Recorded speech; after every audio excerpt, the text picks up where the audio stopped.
দেশের উত্তর পূর্বাঞ্চলে কিছুতেই যেন নেশা সামগ্রী পাচারের হিড়িক কমছে না। ফের কলকাতা থেকে ত্রিপুরায় পাচারের পথে অসম ত্রিপুরা সীমান্তের চোরাইবাড়ি পুলিশ ওয়াচপোস্ট আসাম পুলিশের হাতে ধরা পড়ল প্রায় 1 কোটি টাকা মূল্যের নেশা জাতীয় কফ সিরাপ। এই কাণ্ডে গাড়ি চালক ও সহচালককে আটক করেছে পুলিশ।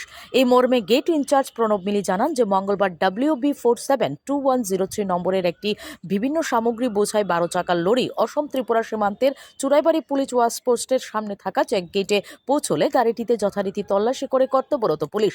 এতে বিভিন্ন সামগ্রীর আড়াল থেকে 193 কার্টুনের 9,700 বোতল নেশা জাতীয় কফ সিরাপ, ফেন্সিডিল ও অ্যাসকফ বাজেয়াপ্ত করা হয়, যার কালোবাজারি মূল্য প্রায় 1 কোটি টাকার মতো হবে বলে জানান ইনচার্জ।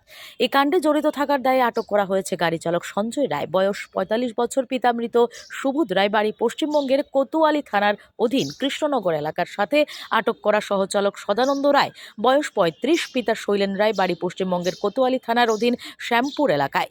এই মর্মে স্থানীয় বাজারিছড়া থানার পুলিশ ধৃতদের বিরুদ্ধে NDPS ধারায় মামলা হাতে নিয়ে তদন্ত শুরু করেছে।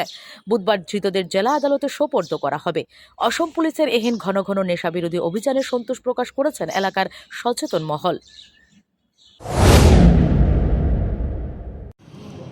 প্রথমে যেটা বলতে চাই, খুবই দুঃখজনক ঘটনা।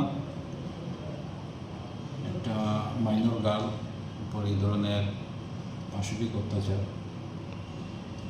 তা আমরা একটা কেস নিয়েছি, যেটার নাম্বার হলো 4/24 বাংলাদেশে, যেটা সেকশন 376 AB /325/6 অফ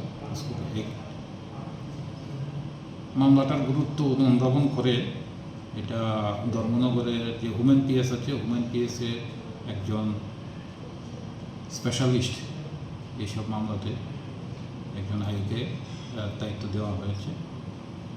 তাই আমরা তদন্তর ক্ষেত্রে যে গাইডলাইন যেটা আছে, সেই গাইডলাইন অনুযায়ী SOP যেটা আছে সেই অনুযায়ী আমরা তদন্ত করব। আসামি কি অ্যারেস্ট হয়েছে? এখনও হয়নি, তবে হবে। আসামি অ্যারেস্ট হবে। Bureau report, S Bharat live 24 hours.